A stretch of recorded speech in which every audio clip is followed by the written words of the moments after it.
नमस्कार, मैं अशोक कुमार पांडे और स्वागत है आपका टीसीएच पर। जानते ही होंगे अभी तक खबर ये आपके पास आ ही गई होगी कि इजराइल ने फाइनली ईरान के ऊपर अटैक कर दिया है। नौटंकी देखिए, नाटक देखिए कि ये कह रहे हैं प्री एम्प्टिव अटैक है, यानी हमारे पास खबर थी कि ईरान पहले से हमला करने वाला है, इसलिए हमने हमला कर दिया। इजराइल से बड़ा झूठा दुनिया में कोई नहीं है। इस खबर पर तो इजरायली खुद भरोसा नहीं करेंगे क्योंकि बातचीत चल रही थी। मैं आपको टाइम्स ऑफ इजराइल का आज का वेब पेज दिखाता हूं। नीचे खबर देखिए। जो आखिरी खबर लगी है वो ये है कि ट्रंप ने कहा कि ईरान से बातचीत चल रही है, हम बहुत खुश नहीं हैं लेकिन बातचीत चलती रहेगी। तो एक तरफ ईरान से बातचीत चल रही है और ऊपर की खबर देखिए कि इजराइल ने ईरान के ऊपर अटैक कर दिया। बातचीत के बारे में जितनी खबरें आ रही थी सब पॉजिटिव थी। ओमान के विदेश मंत्री का एक इंटरव्यू आज सुबह देखा मैंने। उस इंटरव्यू में वो कह रहे थे कि अमेरिका को इस समय ईरान जितना देने को तैयार है, इससे ज्यादा अमेरिका को मिल ही नहीं सकता।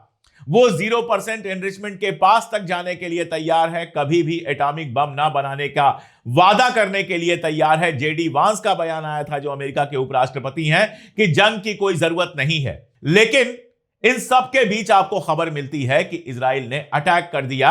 N12 की अगर माने, जो इजराइल की न्यूज एजेंसी है, तो यह अटैक अकेले इजराइल ने नहीं किया है, इसमें अमेरिका शामिल है। हालांकि यह खबर अभी तक कंफर्म कर पाना बहुत मुश्किल है क्योंकि यह सोर्सेज के सहारे कही जा रही है। जब मैं ये वीडियो बना रहा हूं तो व्हाइट हाउस या अमेरिका के किसी बड़े न्यूज एजेंसी से इस तरह की कोई खबर नहीं आई। ये जब अटैक हुआ है उसके तुरंत बाद जो खबरें आनी शुरू हुई हैं, पहले कहा गया कि पजेश्कियन के ऊपर अटैक किया गया है, उनको टारगेट किया गया है। उसके बाद ऐसी भी खबरें कुछ लोगों ने लगानी शुरू की कि खामनेई के ऊपर अटैक किया गया है। लेकिन N12 की ही माने, जो इजराइल की न्यूज एजेंसी है, तो उसका यह कहना है कि इस अटैक से पहले खामनेई साहब को वहां से हटा दिया गया था, तेहरान से हटा दिया गया था।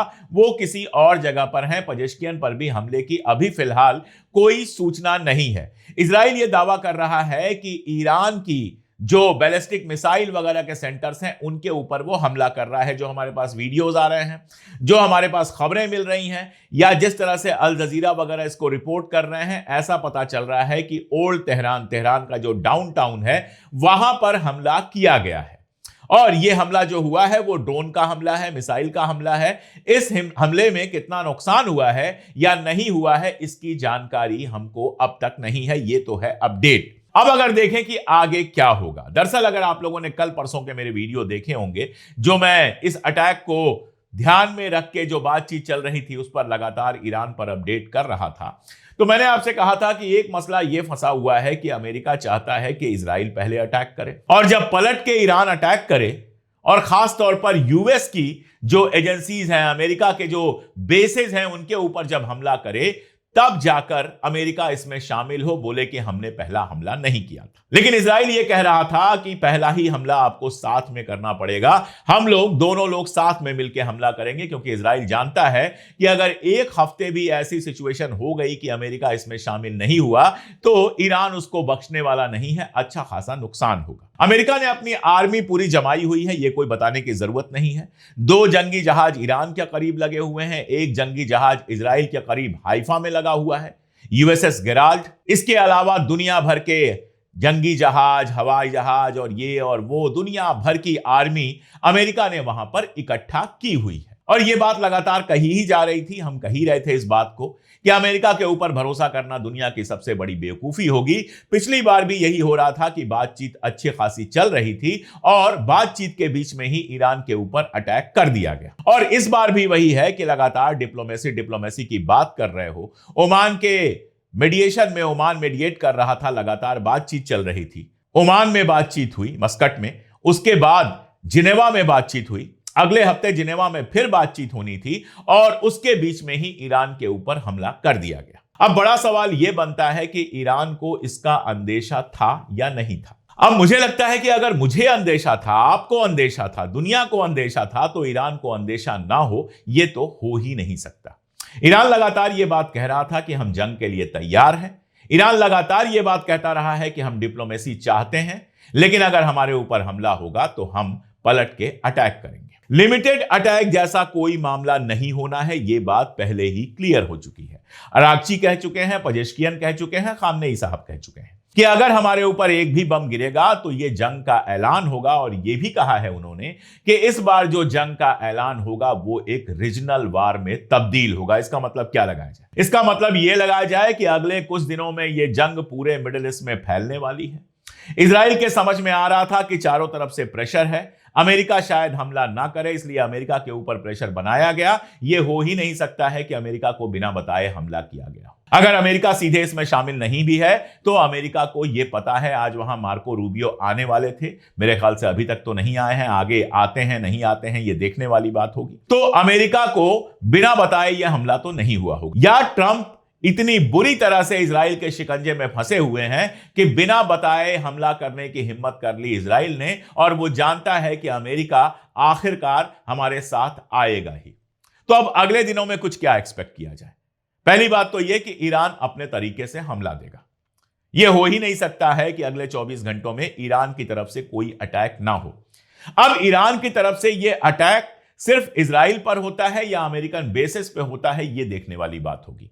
अगर यह बात साबित हो जाती है, अगर अमेरिका से कोई रिपोर्ट आ जाती है, अमेरिका से कोई बयान आ जाता है कि हम इस जंग में शामिल हैं, तब तो समझ लीजिए कि बेसिस पर भी हमला होगा। वो यूएई का भी बेस हो सकता है, वो बेस सऊदी का भी हो सकता है, वो बेस कतर का भी हो सकता है, वो बेस किसी भी कंट्री का हो सकता है। और अगर यह होता है तो रीजनल लड़ाई समझिए शुरू हो गई।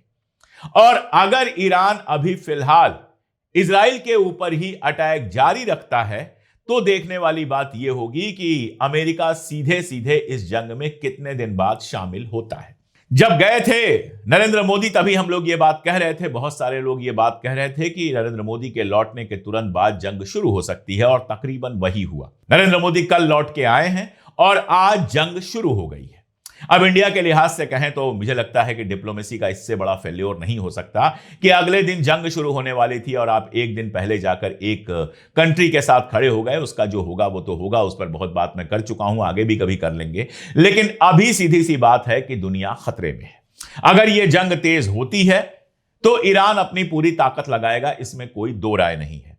चाइना ने उसको बहुत एडवांस हथियार दिए हैं, हथियार रशिया ने बहुत एडवांस दिए हुए हैं, और ऐसे में यह लड़ाई कोई 4 दिन में खत्म होने वाली नहीं है। यह लड़ाई लगातार लंबी चलने वाली है। इजराइल को इसका अंदाजा है, इसीलिए पूरे इजराइल में सायरन बज रहे हैं।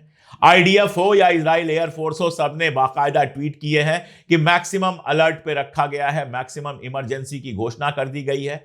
सारे लोगों को कहा गया है कि वो जाकर बंकर्स में छुप जाएं।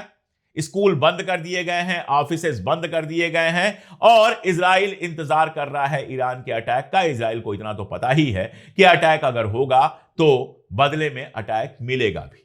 तो अगर आपने अटैक कर दिया है तो अब ईरान की मिसाइलों को झेलने के लिए आप तैयार रहिए। और सिर्फ इतना ही नहीं है, आज जब अटैक हुआ है ईरान के ऊपर, उससे थोड़ी देर पहले, आधे घंटे पहले आप कह सकते हैं, हिजबुल्लाह के ठिकानों पर हमला करने के बहाने लेबनान पर भी अटैक हुआ है। तो पूरा मिडिल ईस्ट ना सही 3 कंट्रीज तो अभी से इन्वॉल्व हैं। ईरान इन्वॉल्व है, लेबनान इन्वॉल्व है और इजराइल इन्वॉल्व है। देखना यह भी होगा कि मिडिल ईस्ट के लीडर्स इस पर क्या बयान देते हैं, खासतौर पर मस्कट से क्या बयान आता है, ओमान से क्या बयान आता है, क्योंकि ओमान लगातार इसमें मीडिएट कर रहा था और ओमान के विदेश मंत्री लगातार इस बात को कह रहे थे कि जंग नहीं होगी, बातचीत बहुत अच्छी चल रही है, हम एक नतीजे की तरफ पहुंच रहे हैं।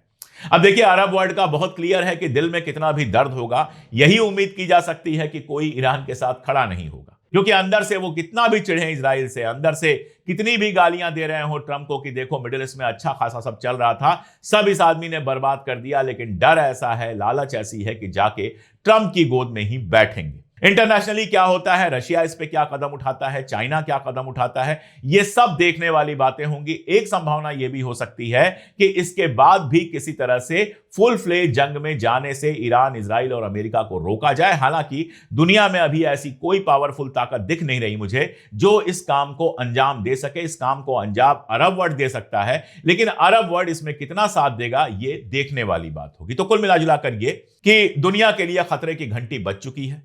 यह एक ऐसी जंग है जिसके बारे में मैं शुरू से कह रहा हूं कि यह 3rd वर्ल्ड वार तक जा सकती है। यह एक ऐसी जंग है जो 4 दिन में खत्म होने वाली नहीं है। ईरान में कितनी भी बर्बादी और तबाही हो जाए, लेकिन यह जंग लंबी चलेगी। ईरान की जमीन पर पांव रखने की तैयारी अगर अमेरिका और इजराइल ने की हुई है तो यह समझिए कि अफगानिस्तान से भी ज्यादा बुरा हाल वहां जमीन पर होने जा रहा है। और जब मैं ये वीडियो कर रहा हूं तो अभी मेरे ऑफिस ने मुझे इन्फॉर्म किया है कि वॉल स्ट्रीट जर्नल ने यह खबर छापी है कि अमेरिका और इजराइल का यह ज्वाइंट ऑपरेशन है, यानी अमेरिका और इजराइल ने मिलकर हमला किया है ईरान के ऊपर। तो अब आप ये मान के चलिए कि इस जंग को कोई रोक नहीं सकता। ये जंग लंबी होने वाली है, ये जंग तबाही लाएगी मिडिल ईस्ट के अंदर। ये जंग, चूंकि अमेरिका भी इसमें शामिल है, तो बहुत क्लियर है कि ईरान ने पहले ही कहा था कि हम अमेरिकन बेसेस को भी निशाना बनाएंगे। ऐसे में अमेरिकन बेसेस निशाना बनेंगे, सऊदी अरबिया के अंदर हो सकता है, यूएई के अंदर हो सकता है, जॉर्डन के अंदर हो सकता है, कहीं भी हो सकता है। इजराइल पर भी निशाना लगेगा और ईरान पर तो निशाने लगेंगे ही। हिजबुल्ला इसमें शामिल होगा, यह तय मानिए, बावजूद इसके कि उसकी ताकत बहुत बहुत कम हो चुकी है। जितनी भी ताकत है उससे वो शामिल होगा। हूथी के शामिल होने की खबर आपको बहुत जल्दी मिल जाएगी। तो ये एक मिडिल ईस्टर्न, आप कह सकते हैं, वार की तरह शुरू होगा। और यह कहां जाएगा यह फिलहाल कोई नहीं जानता। तो इस बार की रमजान जो है वो शांति से तो नहीं बीत पाएगी। इस बार की ईद क्या खबर लेके आएगी अभी कुछ भी कहना बहुत मुश्किल है। और मुझे लगता है कि अगले 24 घंटों में यह बिल्कुल साफ हो जाएगा कि यह जंग कितनी बड़ी होगी और कहां तक जाएगी। जैसे जैसे जो कुछ होगा मैं लगातार आपको अपडेट करता रहूंगा, मैं लगातार आपको बताता रहूंगा। अपने चैनल से मैं जितनी खबरें आपको दे सकता हूं लगातार देने की कोशिश करूंगा। जैसा मैं कहता हूं कि हो सकता है सबसे जल्दी खबर मैं आपको ना दूं, लेकिन यह तय मानिए कि सबसे सही खबर देने की कोशिश मैं लगातार करता रहूंगा। फिलहाल तो दुआ कीजिए, अब दुआ करने के लिए कुछ खास बचा नहीं है। फिलहाल तो देखिए कि ईरान किस तरह से अमेरिका और इजराइल को जवाब देता है। अगले 24 घंटों में इस जंग का बहुत कुछ सामने आने वाला है। अभी के लिए इतना ही। आगे जैसे जैसे खबरें आएंगी मैं लगातार अपडेट करता रहूंगा टीसीएच पर, द क्रेडिबल न्यूज पर। जुड़े रहिए हमारे साथ, देखते रहिए लगातार सबसे सही और सबसे ईमानदार अपडेट्स।